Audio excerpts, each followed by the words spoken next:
الشيطان الرجيم. بسم الله الرحمن الرحيم.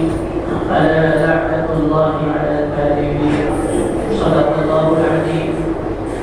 وعن أبي هريرة رضي الله تعالى عنه قال قال رسول الله صلى الله عليه وسلم: آية المنافق ثلاث: إذا حدث كذب، وإذا وعد أخلف، وإذا اؤتمن خالف. وفي رواية: وإن صلى وصام ورغم أنه مؤمن، أو كما قال عليه الصلاة والسلام.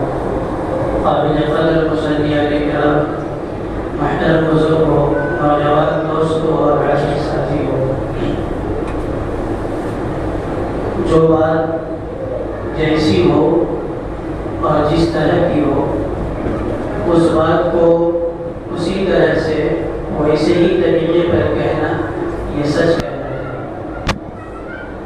اور جو بات جس طریقے پر ہو اور جیسی ہو، اس کے خلاف کہنا یا کرنا، یہ جھوٹ کہلاتا ہے. ہر مذہب و ملت میں سچ کی حوصلہ افزائی کی گئی ہے، اور ہر مذہب و ملت میں جھوٹ کی حوصلہ شکنی کی گئی ہے. یہ بات ہم لوگ جانتے ہیں. جو آدمی جھوٹ بولتا ہے، معاشرے میں اس کا کوئی مقام نہیں ہوتا. جو آدمی جھوٹا ہوتا ہے، آگے چل کر کے نقصان ضرور اٹھاتا ہے، اور دنیا میں اگر کہیں بچ جائے تو آخرت میں اللہ تبارک و تعالیٰ کے یہاں بچ نہیں سکے گا، اس کی پکڑ ضرور ہوگی. نبی اکرم صلی اللہ علیہ وسلم ایک موقع پر فرمانے لگے، حضرت ابو ہریرہ رضی اللہ تعالیٰ عنہ کی روایت ہے کہ ایمان والا تین کام کبھی نہیں کر سکتا. یا اس کو یوں کہہ دیجیے کہ اللہ کے نبی صلی اللہ علیہ وسلم نے فرمایا کہ منافق، جو آدمی منافق ہوگا، اس کی نشانی کیا ہے، اس کی علامت کیا ہے. فرمایا کہ اس کی تین علامتیں ہیں، ان کی تین نشانیاں ہیں. پہلی بات جو اللہ کے نبی صلی اللہ علیہ وسلم نے منافق کی بیان فرمائی، وہ یہ بیان فرمائی: اذا حدث كذب، جب وہ بات کرے تو جھوٹ بولے. دوسری بات اللہ کے نبی صلی اللہ علیہ وسلم نے یہ بیان فرمائی: وَإِذَا وَعَدَ أَخْلَفَ، جب وہ وعدہ کرے تو وعدہ کی خلاف ورزی کرے، وعدہ خلافی کرے. اور تیسری بات اللہ کے نبی صلی اللہ علیہ وسلم نے یہ بیان فرمائی: وَإِذَا اؤْتُمِنَ خَانَ، کہ جب اس کے پاس امانت رکھی جائے تو وہ امانت میں خیانت کرے. فرمایا: آیت المنافق ثلاث، یہ منافق کی نشانیاں ہیں، منافق کی علامتیں ہیں کہ منافق جب بات کرتا ہے تو جھوٹ بولتا ہے، جب اس کے پاس امانت رکھی جاتی ہے تو امانت میں خیانت کرتا ہے، اور جب کسی بات پر وعدہ کرتا ہے تو وعدہ سے مکر جاتا ہے، وعدہ خلافی کرتا ہے. یہ اللہ کے نبی صلی اللہ علیہ وسلم نے بیان فرمایا. پہلی بات جو بیان فرمائی ہے اللہ کے نبی صلی اللہ علیہ وسلم نے منافق کے تعلق سے، وہ یہ بیان فرمائی ہے: اذا حدث كذب، جب وہ بات کرے تو جھوٹ بولے. کسی ملت میں، کسی قوم میں، کسی بھی زمانے میں جھوٹ بولنے والے کی حوصلہ افزائی نہیں کی گئی ہے. چاہے آپ صلی اللہ علیہ وسلم سے پہلے کا زمانہ ہو، چاہے بعد کا زمانہ ہو، چاہے آج کا زمانہ ہو، کوئی بھی ملت ہو، کوئی بھی مذہب ہو، کسی بھی مذہب کو ماننے والے لوگ ہو، وہ جھوٹ کی حوصلہ افزائی نہیں کرتے ہیں، جھوٹ کو برا ہی سمجھتے ہیں. یہاں تک کہ زمانہ جاہلیت آپ سنتے ہیں، وہ زمانہ جہاں ہر طرح کی برائیوں کو لوگ جائز ہی نہیں سمجھتے تھے، بلکہ ان برائیوں کو انجام دینا اپنے لیے باعث فخر سمجھا کرتے. آپ صلی اللہ علیہ وسلم کی نبوت سے پہلے، بلکہ آپ صلی اللہ علیہ وسلم کی تشریف آوری سے پہلے پوری دنیا کی یہی کیفیت تھی کہ ہر برائی لوگوں کے اندر موجود تھی. اس زمانے میں بھی جھوٹ کو لوگ برا ہی سمجھتے تھے، خراب ہی سمجھتے تھے. چنانچہ یاد کیجیے اس واقعے کو، جب اللہ کے نبی صلی اللہ علیہ وسلم روم کے بادشاہ کے نام دعوتی خط بھیجا. اس نے خط کو پڑھا اور پڑھنے کے بعد اپنے درباریوں سے کہا کہ دیکھو ملک کے اندر مکہ یا مدینہ سے کوئی ایسا آدمی آیا ہو جو محمد صلی اللہ علیہ وسلم کو جانتا ہو تو اس کو دربار میں لے کر کے آؤ تاکہ ہم محمد صلی اللہ علیہ وسلم کے بارے میں کچھ معلوم کر سکیں. چنانچہ ان کے دربار میں جو لوگ موجود تھے اور جن کو یہ ذمہ داری دی گئی تھی وہ ملک کے اندر معلوم کرنے کے لیے نکلے تو پتہ چلا کہ ایک قافلہ آیا ہوا ہے ملک کے اندر مکہ المکرمہ سے جس کے سردار ابو سفیان ہے. اس وقت تک مسلمان نہیں ہوئے تھے اور مسلمانوں کے سخت دشمن تھے. تو بتایا گیا کہ ابو سفیان ایک قافلے کو لے کر کے ملک روم آیا ہوا ہے. وہ محمد صلی اللہ علیہ وسلم کو نہ صرف جانتا ہے بلکہ رشتے میں چچا کرتا ہے. ان کو بلایا گیا دربار میں اور بادشاہ کے سامنے ان کو پیش کیا گیا. تو بادشاہ نے چند سوالات ابو سفیان سے اس وقت کیا. پہلا سوال جو بادشاہ نے اس وقت کیا وہ یہ کیا کہ آپ یہ بتائیے کہ یہ محمد صلی اللہ علیہ وسلم کا میرے پاس دعوتی خط آیا ہے تو محمد صلی اللہ علیہ وسلم کا خاندان کیسا ہے؟ ابو سفیان کہتے ہیں کہ میں نے کہا کہ محمد صلی اللہ علیہ وسلم نہایت ہی اعلیٰ خاندان کے ہیں، قریش کے نہایت ہی معزز خاندان سے تعلق رکھتے ہیں. عرب میں اس سے زیادہ معزز اور قابل احترام کوئی قبیلہ ہے ہی نہیں. تو بادشاہ نے کہا کہ ہاں جتنے بھی نبی دنیا کے اندر آئے ہیں ان کا خاندان اور ان کا قبیلہ اعلیٰ ہوا کرتا تھا. یہ اس بات کی دلیل ہے کہ محمد صلی اللہ علیہ وسلم جس بات کی دعوت دے رہے ہیں اور نبوت کا دعویٰ کر رہے ہیں اس میں وہ بدعہ ہے. تو بادشاہ روم نے ابو سفیان سے دوسرا سوال کیا کہ یہ مجھے بتاؤ کہ جب وہ دین کی دعوت دینا شروع کیے تو ان کے متبعین، ان کے ماننے والے، ان پر ایمان لانے والے عمرا ہیں یا غربا ہیں؟ غریب قسم کے لوگ زیادہ ہیں یا امیر قسم کے لوگ زیادہ ہیں؟ ابو سفیان نے کہا کہ ان کے ماننے والے اکثر لوگ غربا ہیں، غریب قسم کے. تو بادشاہ روم نے کہا کہ ہاں جو بھی نبوت کی دعوت دیتا ہے اور یہ اللہ تبارک و تعالیٰ کی سنت ہے کہ جو بھی نبوت کی دعوت دینا شروع کرتا ہے تو پہلے اس پر ایمان لانے والے غریب قسم کے لوگ زیادہ ہوتے ہیں، عمرا کم ہوتے ہیں، خاندان کم ہوتے ہیں. اس نے تیسرا سوال کیا کہ مجھے یہ بتاؤ کہ تم لوگوں کی مخالفت کرتے ہو تو کیا تم نے ان سے کبھی جنگ کی ہے؟ تو صرف 2 جنگ ہوئے تھے. تو ابو سفیان نے کہا کہ ہاں ہم نے ان سے جنگ کی ہے. تو بادشاہ روم نے پوچھا ابو سفیان سے یہ بتاؤ کہ تم جیتے یا وہ جیتے؟ تو ابو سفیان نے کہا کہ کبھی ہم جیتے کبھی وہ جیتے. جنگ بدر میں مسلمانوں کی جیت ہوئی تھی اور جنگ احد میں بھی مسلمانوں کی جیت ہوئی تھی، لیکن بعد میں پاسا پلٹ گیا تھا مسلمانوں کی کچھ غلطی کی وجہ سے. آپ صلی اللہ علیہ وسلم کی بات کو نہ ماننے کی وجہ سے یہ کہہ دیجیے یا غلط فہمی کی وجہ سے بعد میں پاسا پلٹا اور مسلمانوں کو سخت نقصان اٹھانا پڑا. تو اس نے جواب دیا کہ ہم جنگ آپس میں کرتے ہیں، کبھی وہ جیتتے ہیں کبھی ہم جیتتے ہیں.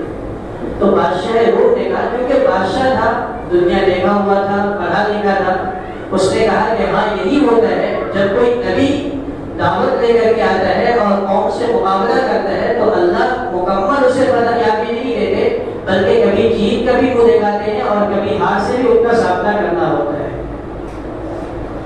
یہ بات تو ان کے سامنے ہو گئی. ابو سفیان سے جو باتیں بادشاہ روم نے پوچھا ابو سفیان نے اس کا صحیح جواب دیا. میں جو بات حل کرنے جا رہا ہوں، میں نے بات یہ شروع کی ہے کہ جھوٹ کی ہر زمانے میں ہر ملت میں حوصلہ شکنی کی گئی ہے، اس کی کبھی حوصلہ افزائی نہیں کی گئی ہے. جھوٹ ایک بری بلا ہے اور اسے اسلام میں بھی منع کیا گیا ہے اور تمام تعلیمات میں اس سے منع کیا گیا ہے. ابو سفیان جب اسلام قبول کیے تو کہا کرتے تھے کہ جب میں بادشاہ کے سامنے گیا تھا تو میں نے یہ سوچا تھا کہ ایک ایسی جھوٹ بولوں گا کہ جس سے محمد صلی اللہ علیہ وسلم کے خلاف بادشاہ کا تأثر قائم ہوگا، لیکن بادشاہ مجھ سے سوال کرتا تھا اور میں جھوٹ بولنے کی ہمت نہیں کر پاتا تھا، میں صحیح جواب دے رہا تھا، جس کی وجہ سے بادشاہ کا رجحان یہ ہو رہا تھا کہ محمد صلی اللہ علیہ وسلم سچے رسول ہیں۔ میں اس وقت قدرت رکھنے کے باوجود، ارادہ کرنے کے باوجود جھوٹ نہیں بول سکا کہ بعد میں لوگوں کو پتہ چلے گا کہ ابو سفیان نے بادشاہ کے دربار میں جھوٹ بولا تھا تو میری کس طرح رسوائی ہو۔ تو زمانہ جاہلیت میں بھی لوگ جھوٹ کی حوصلہ افزائی نہیں کرتے تھے، جھوٹ نہیں بولتے تھے، جھوٹ کے قریب نہیں جاتے تھے۔ اسلام میں بچوں سے بھی جھوٹے وعدہ کرنے کی ممانعت آئی ہے کہ بچوں کے ساتھ بھی جھوٹے وعدے مت کرو، بچوں کے ساتھ بھی جھوٹ مت بولو۔ چنانچہ آپ حدیث پڑھیں گے تو اللہ کے نبی صلی اللہ علیہ وسلم کی یہ حدیث آپ کی نظروں سے گزرے گی کہ یہ خاتون ہے اور وہ ایک بچے کو اپنے گود میں لینا چاہتی ہے، لیکن وہ بچہ اس کے پاس آنا نہیں چاہتا، تو وہ خاتون اس بچے سے کہتی ہے کہ بیٹا ادھر آؤ، میں تمہیں چیز دوں گی۔ تو حضور صلی اللہ علیہ وسلم کے کان تک یہ بات پہنچی تو آپ صلی اللہ علیہ وسلم نے اس عورت کو مخاطب کیا اور فرمایا کہ کیا تم صحیح معنوں میں اگر یہ بچہ آ جاتا تو اسے کوئی چیز دیتی یا صرف بہلانے پھسلانے کے لیے اسے اپنے پاس بلا رہی تھی، جھوٹ بول رہی تھی؟ تو اس نے کہا اللہ کے نبی صلی اللہ علیہ وسلم میرا ارادہ یہ ہے کہ اگر وہ بچہ آ جائے گا تو میں اسے کھجور دوں گی۔ تو اللہ کے نبی صلی اللہ علیہ وسلم نے فرمایا ہاں، اگر تو اس بچے سے یہ کہتی کہ بیٹا ادھر آ، میں تجھے چیز دوں گی، اور وہ آ جاتا اور تم اسے کوئی چیز نہیں دیتی تو اللہ تبارک و تعالیٰ تیرے نامہ اعمال میں جھوٹ لکھوا دیتے، تمہارے نامہ اعمال میں جھوٹ کا اضافہ ہو جائے۔ یہ اللہ کے نبی صلی اللہ علیہ وسلم نے اس عورت کو سمجھایا اور یہ تأثر قائم کیا، یہ سلیقہ دیا، یہ بتلایا، یہ تعلیم دی کہ دیکھو بچوں کے ساتھ بھی جھوٹ بولنے کی اجازت نہیں ہے۔ بچوں کے ساتھ جھوٹ بولنا اس کی ممانعت تو ہے ہی ہے، اسی کے ساتھ ساتھ شریعت میں یہاں تک بات کہی گئی ہے اللہ کے نبی صلی اللہ علیہ وسلم کی طرف سے کہ جب آدمی کوئی جھوٹی بات اپنی زبان سے نکالتا ہے تو جھوٹی بات زبان سے نکالنے کی وجہ سے فرشتے 1 میل دور چلا جاتا ہے۔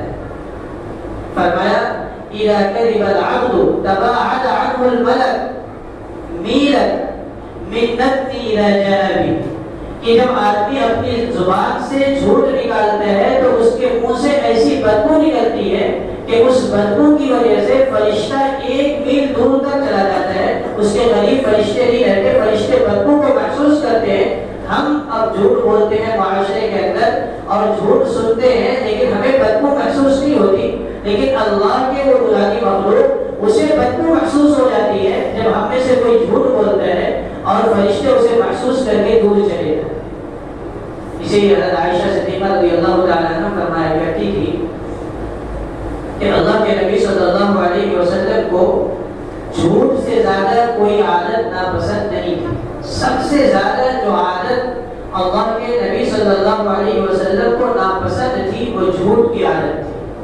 جب کسی کے بارے میں آپ صلی اللہ علیہ وسلم کو یہ معلوم ہوتا تھا کہ یہ جھوٹ بولتا ہے تو آپ صلی اللہ علیہ وسلم کے دل میں اس کے لیے ایک طرح سے بھاری پن آ جاتا تھا اور آپ صلی اللہ علیہ وسلم اپنے دل میں اس وقت تک بوجھ محسوس کرتے تھے جب تک اس کے بارے میں یہ معلوم نہیں ہو جاتا تھا کہ اس نے جھوٹ سے صحیح معنوں میں اللہ تبارک و تعالیٰ سے توبہ کر دی ہے۔ یہ اس قدر بری بلا ہے اور اس قدر بری بات ہے کہ اللہ کے نبی صلی اللہ علیہ وسلم کو جھوٹے آدمی سب سے زیادہ ناپسند تھے، سب سے زیادہ آپ صلی اللہ علیہ وسلم جھوٹ کی عادت کو ناپسند فرمایا کرتے ہیں۔ اسی لیے حضرت صفوان بن سلیم رضی اللہ تعالیٰ عنہ صحابی رسول ہیں، وہ فرماتے ہیں کہ اللہ کے نبی صلی اللہ علیہ وسلم سے پوچھا گیا یا رسول اللہ ایکون المؤمن جبانا، کیا کوئی ایمان والا بزدل ہو سکتا ہے؟ تو اللہ کے نبی صلی اللہ علیہ وسلم نے فرمایا نعم، فقال نعم، آپ صلی اللہ علیہ وسلم نے فرمایا ہاں ایمان والا بزدل ہو سکتا ہے۔ اس نے کہا فقیل له یا رسول اللہ ایکون المؤمن بخیلا.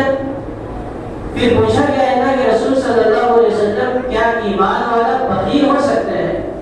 تو اللہ کے نبی صلی اللہ علیہ وسلم نے فرمایا نعم، ہاں، ایمان کے ساتھ بخل بھی جمع ہو سکتا ہے اور آدمی ایمان کے ساتھ ساتھ بخیل بھی ہو سکتا ہے. اگرچہ عادت بری ہے، بزدل ہونا بری عادت ہے، بخیل ہونا بری عادت ہے، لیکن فرمایا کہ ایمان کے ساتھ بخل بھی جمع ہو سکتا ہے اور ایمان کے ساتھ بزدلی بھی جمع ہو سکتی ہے. تو اس نے تیسرا سوال کیا، یا رسول اللہ ایکون المؤمن کذابا، کیا ایمان کے ساتھ جھوٹ جمع ہو سکتا ہے؟ کیا ایمان والا جھوٹا ہو سکتا ہے؟ فقال اللہ کے نبی صلی اللہ علیہ وسلم نے فرمایا نہیں، ایمان کے ساتھ بخل جمع ہو سکتا ہے، ایمان کے ساتھ بزدلی جمع ہو سکتی ہے، لیکن ایمان کے ساتھ جھوٹ جمع نہیں ہو سکتا. یہ اللہ کے نبی صلی اللہ علیہ وسلم نے فرمایا. تو یہ بات میں عرض کرنے کر رہا ہوں کہ جھوٹ ہر حال میں ہر جگہ اللہ اور اس کے رسول صلی اللہ علیہ وسلم نے کہنا منع فرمایا ہے، اور اسی طرح جھوٹ کا سننا بھی، یہاں تک کہ مذاق میں بھی جھوٹ کرنے سے اور جھوٹ بولنے سے شریعت میں منع کیا گیا. فرمایا کہ میں، اللہ کے نبی صلی اللہ علیہ وسلم نے فرمایا کہ میں جنت کے بیچ میں اس آدمی کے لیے گھر کی ذمہ داری لیتا ہوں جو جھوٹ بولنا ترک کر دے، گرچہ مذاق میں ہی کیوں نہ ہو. یعنی آدمی مذاق میں بھی جھوٹ بولنا چھوڑ دے تو اللہ کے نبی صلی اللہ علیہ وسلم نے فرمایا کہ میں اس کے لیے جنت کے درمیان میں گھر کی ذمہ داری لیتا ہوں کہ جو آدمی جھوٹ بولنا چھوڑ دے گا گرچہ مذاق کے عالم میں ہو، تو اللہ کے رسول صلی اللہ علیہ وسلم وعدہ فرما رہے ہیں کہ میں اس کے لیے جنت کے درمیان میں گھر کی بشارت دیتا ہوں اور ضمانت دیتا ہوں کہ اسے اللہ تبارک و تعالی جنت میں اور درمیانے جنت میں گھر نصیب کرے. تو یہ اللہ کے نبی صلی اللہ علیہ وسلم کے بشارت تھی کہ مذاق میں بھی آدمی جھوٹ کو ترک کر دے، مذاق کے اندر بھی جھوٹ نہ ہو. اللہ کے نبی صلی اللہ علیہ وسلم مذاق فرمایا کرتے تھے، لیکن مذاق میں بھی اللہ کے نبی صلی اللہ علیہ وسلم سے کبھی جھوٹ بولنا یعنی خلاف واقعہ بات کا کر دینا ثابت نہیں. واقعہ سنتے ہیں کہ ایک بوڑھی عورت آپ صلی اللہ علیہ وسلم کی خدمت میں آئی اور کہنے لگی کہ اللہ کے نبی صلی اللہ علیہ وسلم میرے لیے دعا کیجیے کہ میں جنت میں چلی جاؤں. تو اللہ کے نبی صلی اللہ علیہ وسلم نے مدد کیا اس سے اور فرمایا کہ کوئی بوڑھی جنت میں نہیں جائے. اب وہ گھبرا گئی اور رونے لگی کہ اللہ کے نبی صلی اللہ علیہ وسلم فرما رہے ہیں کہ کوئی بوڑھی عورت جنت میں نہیں جائے گی، اور روتے روتے جانے لگی. تو اللہ کے نبی صلی اللہ علیہ وسلم نے صحابہ سے فرمایا کہ ان کو بلاؤ. اس کو بلایا، ان کو بلایا گیا اس بوڑھی عورت کو. تو آپ صلی اللہ علیہ وسلم کی خدمت میں اس حال میں آئی کہ وہ رو رہی تھی کہ آپ نے فرما دیا کہ کوئی بوڑھی عورت جنت میں نہیں جائے گی. تو آپ نے فرمایا کہ اللہ کے بندی، کوئی عورت کوئی بوڑھی جنت میں نہیں جائے گی، یعنی اس حال میں نہیں جائے گی کہ وہ بوڑھی ہوگی. جو بھی جنت میں جائے گی وہ جوان کر دی جائے گی، اور جوان کر کے اللہ تبارک و تعالیٰ اسے جنت میں داخل فرمائے. تو جو رو رہی تھی وہ مسکرا رہی تھی. تو اللہ کے نبی صلی اللہ علیہ وسلم نے مذاق فرمایا، لیکن اس طرح مذاق فرمایا جو خلاف واقعہ نہیں ہے، جس کے اندر جھوٹ نہیں ہے، جس کے اندر کسی طرح سے دل آزاری نہیں ہے. تھوڑی دیر کے لیے انہیں تکلیف ہوئی، یہ مذاق کیا آپ صلی اللہ علیہ وسلم نے، پھر ایسی بات کر دی کہ ان کو خوشی ہوئی، اور ایسی خوشی ہوئی کہ وہ وقت کافور ہو گئے. اللہ کے نبی صلی اللہ علیہ وسلم کی خدمت میں ایک مسافر آیا، کہنے لگا اللہ کے نبی صلی اللہ علیہ وسلم مجھے سفر کرنا ہے، مدینہ سے دور جانا ہے، میرے پاس کوئی سواری نہیں ہے، ایک اونٹنی مجھے مرحمت فرما دیجیے، اس اونٹنی پر میں سواری کر کے اپنے گاؤں تک پہنچ جاؤں گا، اپنے قبیلے تک پہنچ جاؤں گا. اللہ کے نبی صلی اللہ علیہ وسلم نے ان سے مذاق فرمایا. لیکن اس پہلو کو ہم اپنے سامنے رکھیں کہ مذاق میں بھی آپ صلی اللہ علیہ وسلم جھوٹ نہیں بول رہے ہیں. آپ صلی اللہ علیہ وسلم نے مذاق فرمایا اور فرمایا کہ میں تمہیں اونٹنی کا بچہ دوں گا. اب وہ کہنے لگا اللہ کے نبی صلی اللہ علیہ وسلم میں سفر کرنے کا ارادہ رکھتا ہوں، مجھے سواری کے لیے اونٹنی چاہیے، میں سوار ہو کر کے اپنے قبیلے میں جاؤں گا، میں چلنے پر قادر نہیں ہوں، اور آپ فرما رہے ہیں کہ میں تمہیں اونٹنی کا بچہ دوں گا، تو اونٹنی کے بچے پر میں سواری کیسے کر سکوں گا؟ تو اللہ کے نبی صلی اللہ علیہ وسلم نے فرمایا کہ جو بھی اونٹ دوں گا وہ کسی نہ کسی اونٹنی کا تو بچہ ہوگا. تو اس طرح اللہ کے نبی صلی اللہ علیہ وسلم نے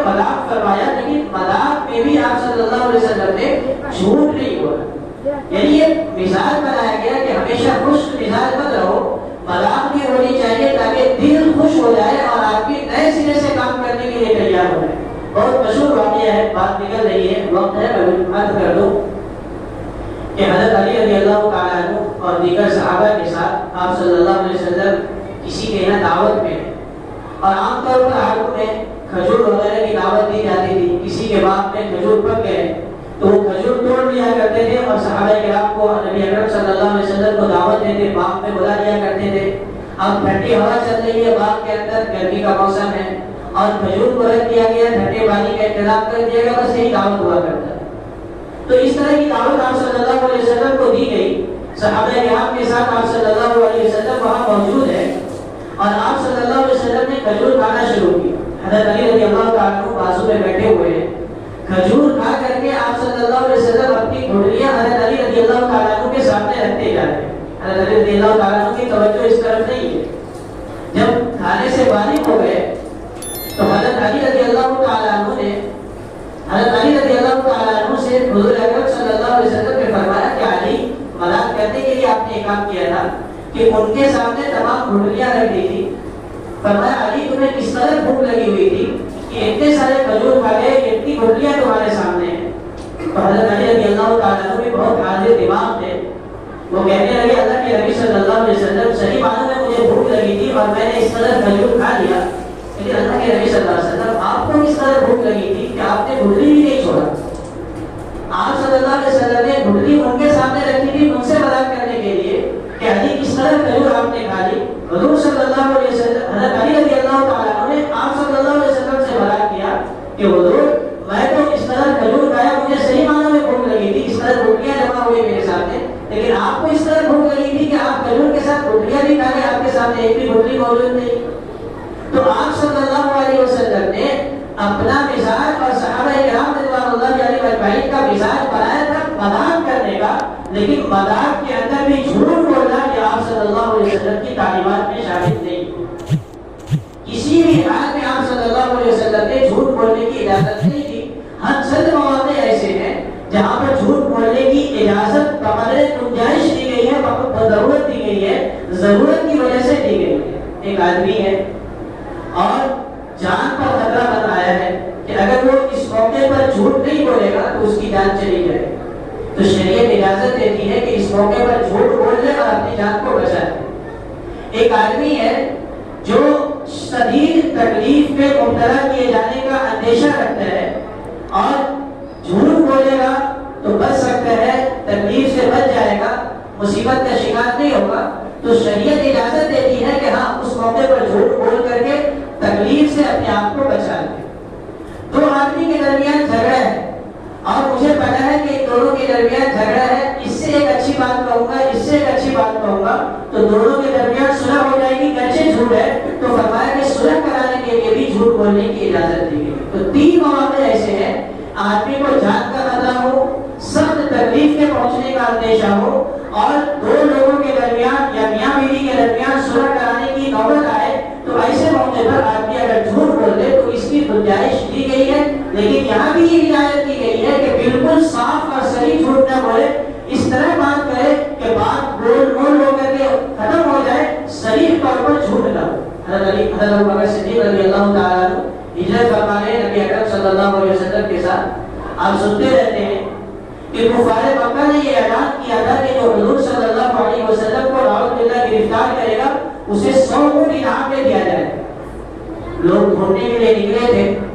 ایک دوسرے قبیلے کا آدمی جو حضور صلی اللہ علیہ وسلم کو نہیں پہچانتا تھا، آپ کو کبھی نہیں دیکھا تھا، لیکن ابو بکر صدیق رضی اللہ تعالیٰ عنہ کو پہچانتا تھا.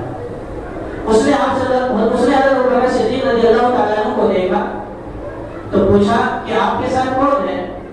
تو اب حضرت ابو بکر صدیق رضی اللہ تعالیٰ عنہ یہ بتاتے ہیں کہ محمد صلی اللہ علیہ وسلم ہے، وہ مکہ والوں کو خبر کرے گا اور وہ لوگ آپ صلی اللہ علیہ وسلم کا پیچھا کریں گے. تو اگر سچ بولتے ہیں تو مکہ والوں کو خبر ہوگی اور وہ پیچھا کریں گے، اور جھوٹ بولتے ہیں تو جھوٹ بولنے کی اجازت نہیں ہے. تو حضرت ابو بکر صدیق رضی اللہ تعالیٰ عنہ نے بات ایسی کی کہ کام بھی بن گیا اور جھوٹ بھی نہیں ہوا. فرمایا هذا الرجل يهديني الى سواء السبيل، یہ آدمی مجھے سیدھا راستہ دکھا رہا ہے. پہلے زمانے میں عرب میں آدمی کسی نئے راستے پر چلتے تھے تو ایک آدمی راستہ دکھانے والا ہوا کرتا تھا. وہ راستہ دکھاتا تھا کہ یہ راستہ مدینے کو جائے گا، یہ راستہ قباء کو جائے گا. مدینہ ملک شام، یہ راستہ ملک شام کو جائے گا، یہ راستہ ملک یمن کو جائے گا، تو راستہ دکھانے والوں کو اجرت پر لے کر کے پہلے لوگ چلا کرتے تھے. تو جس سے بات کی حضرت ابوبکر صدیق رضی اللہ تعالیٰ عنہ وہ یہ سمجھا کہ راستہ دکھانے والا ہے، یہ کہیں جا رہے ہیں، اور حضرت ابوبکر صدیق رضی اللہ تعالیٰ عنہ نے یہ مراد کیا کہ وہ جنت کا راستہ دکھانے والے ہیں ہمارے نبی. بات بھی بن گئی اور جھوٹ بھی نہیں ہوا. تو بزرگوں بات یہ عرض کر رہا ہوں کہ جو بات جیسی ہو اس بات کو ویسے ہی اسی طریقے پر کہنا یہ سچ ہے، اور جو بات جیسی ہو اس کے برخلاف کہنا، اس کو بدل کر کے کہنا یہ جھوٹ ہے. سچ کہنے کی حوصلہ افزائی کی گئی ہے اور جھوٹ کی حوصلہ شکنی کی گئی ہے. اس وقت میں نے یہ عنوان اس لیے قائم کیا ہے اور میں نے اس قدر تفصیل کے ساتھ آپ کے سامنے بات رکھنے کی اس لیے کوشش کی ہے کہ 2-3 دنوں کے بعد تیسرے دن الیکشن ہو رہا ہے ہمارے علاقے کا، اور ہم مسلمانوں کی یہ حالت بنی ہے کہ ہم مسلمان الیکشنوں کے موقع پر چند پیسے لے کر کے اپنے ووٹ کو بیچ دیتے. 500 روپے مل گئے، 1000 روپے مل گئے، 2000 روپے مل گئے، اور اس پیسے کو لے کر کے اپنے ووٹ کو بیچ دیا. ووٹ یہ جو ہے امانت ہے ہمارے پاس، اور امانت کا ادا کرنا یہ ضروری ہے، یعنی ووٹ دینا ضروری ہے. اس وقت علماء کرام اور جتنے متفقہ حضرات ہیں امت کے لیے نظر رکھنے والے ہیں، تمام حضرات کے مشترکہ طور پر آواز لگا رہے ہیں کہ 100% ووٹنگ کی جائے اور ووٹنگ میں جھوٹ نہ بولی جائے. جھوٹ نہ بولی جائے کیا مطلب ہے؟ مطلب یہ ہے کہ ہم غلط آدمی کو ووٹ نہ دیں، چند پیسے دے کر کے غلط گواہی نہ دے، غلط شہادت نہ دے. جس طرح جھوٹ بولنا گناہ ہے، اسی طرح جھوٹی گواہی دینا بھی اس سے بدترین گناہ ہے. کہتے ہیں کریلا نیم چڑھا، جھوٹ بولنا گناہ اور جھوٹی گواہی دینا یہ کریلا نیم چڑھا ہے کہ آدمی جھوٹ بول رہا ہے اور جھوٹ بول کر کے گواہی جھوٹی دے رہا ہے. اللہ کے نبی صلی اللہ علیہ وسلم کے بارے میں فرمایا گیا کہ اللہ کے نبی صلی اللہ علیہ وسلم نے ایک موقع پر فرمایا الا انبئکم باکبر الکبائر، کیا میں تمہیں سب سے بڑے گناہوں کے بارے میں بتاؤں؟ صحابہ نے کہا اللہ کے رسول ضرور بتائیے تاکہ ہم بچیں. فرمایا الاشراک باللہ، اللہ کے ساتھ شریک کرنا یہ بڑے گناہوں میں سے بھی سب سے بڑا گناہ ہے. وعقوق الوالدین، ماں باپ کی نافرمانی کرنا یہ بھی بڑے گناہوں میں سے سب سے بڑا گناہ ہے. پھر آپ صلی اللہ علیہ وسلم راوی کہتے ہیں کہ آپ صلی اللہ علیہ وسلم ٹیک لگا کر بیٹھے ہوئے تھے، 2 باتیں بیان فرمائی. الاشراک باللہ وعقوق الوالدین، اللہ کے ساتھ شریک کرنا یہ بڑے گناہوں میں بھی بڑا گناہ ہے، اور ماں باپ کی نافرمانی کرنا یہ بھی بڑے گناہوں میں بڑا گناہ ہے. پھر آپ صلی اللہ علیہ وسلم نے ٹیک ہٹا دیا اور بیٹھ گئے اور فرمایا وشہادۃ الزور وشہادۃ الزور وشہادۃ الزور، سراسر 3 مرتبہ فرمایا، اور جھوٹی گواہی دینا اور جھوٹی گواہی دینا اور جھوٹی گواہی دینا. اس کی برائی کو ہم سمجھ سکتے ہیں کہ اللہ کے ساتھ شریک کرنا، ماں باپ کی نافرمانی کرنا یہ کس قدر بڑا گناہ ہے. اس کے ساتھ اللہ کے نبی صلی اللہ علیہ وسلم نے جھوٹی گواہی کو شامل فرمایا. 2 گناہوں کو آپ صلی اللہ علیہ وسلم نے آرام سے بیان فرمایا، لیکن جب جھوٹی گواہی کو بیان کرنے کی بات آئی تو آپ صلی اللہ علیہ وسلم بیٹھ گئے، ٹیپ کو ہٹا دیا، اور اس کے بعد آپ صلی اللہ علیہ وسلم نے فرمایا کہ جھوٹی گواہی بھی بڑے گناہوں میں بھی اس کا بڑا مرتبہ ہے، یہ بہت بڑے گناہوں میں آتا ہے. آپ صلی اللہ علیہ وسلم نے ٹیپ کو ختم کروا دیا. تو اس لیے بزرگوں ابھی جو الیکشن آنے والا ہے، ہم سب سے پہلی فکر یہ کریں کہ ہم جھوٹی گواہی نہ دیں، یعنی غلط آدمی کو ووٹ نہ دیں. آپ کہیں گے کہ الیکشن کے موقع پر جتنے امیدوار کھڑے ہیں تقریباً سب کے سب جھوٹے ہی ہوتے ہیں تقریباً. تو جھوٹے آدمی کو ہم چاہے اس کو منتخب کریں چاہے اس کو منتخب کریں، جھوٹ کے معاملے میں ہمیں گواہی دینی پڑی. تو جھوٹے کے بارے میں گواہی دینا یہ کہاں مناسب ہے، اس کو سمجھیے. اور بہت اہم ہے اس کو سمجھنا کہ اس موقع پر جو الیکشن ہو رہا ہے، اس الیکشن میں ہمیں اس کی گواہی نہیں دے رہے ہیں کہ کون جھوٹا ہے اور کون سچا ہے. جھوٹے سب ہیں، ایک ہی حمام میں سب لگے ہیں، لیکن مسئلہ اس وقت یہ ہے کہ ہم اس کو ووٹ دیں گے جو ملک کے لیے فائدے مند ہے، جو ملک کے قانون کو باقی رکھنے والا ہے، جو ملک کے امن و امان کو باقی رکھنے کا وعدہ کر رہا ہے، جس کے بارے میں ہمارا دل مطمئن ہو رہا ہے کہ اس کو اگر ہم چنیں گے اور یہ آئے گا تو یہ ملک کے قانون کو باقی رکھے گا، ملک کے امن و امان کو باقی رکھے گا، ملک میں فساد نہیں ہونے دے گا. تو اس موقع پر جھوٹ اور سچ کے لیے ہمیں گواہی نہیں دینی ہے، بلکہ کون ملک کے قانون کو باقی رکھنے کا وعدہ کر رہا ہے اور کون ملک کے دستور کو، ملک میں امن و امان کو باقی رکھنے کی بات کر رہا ہے اور کون ملک میں دھاکہ و فساد کی بات کر رہا ہے، اس میں سے ایک کو ہمیں چننا ہے۔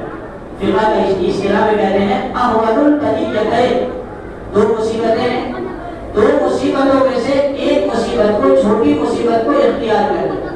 ایک طرف جا رہے ہیں تو کینسر ہے، دوسری طرف جا رہے ہیں تو کلیریا ہے، تو کم از کم دونوں راستوں میں سے ایک راستے پر ہمیں چلنا ہی چلنا ہے، یا تو کینسر کو اختیار کرنا ہے اللہ کی پناہ، یا ملیریا کو اختیار کرنا ہے، دو میں سے ایک کو اختیار کرنا ہے۔ ہم کس کو اختیار کریں گے؟ تو کینسر سے بہرحال اپنے آپ کو بچا کر کے اس کو، چھوٹی مصیبت کو اختیار کر لینا ہے۔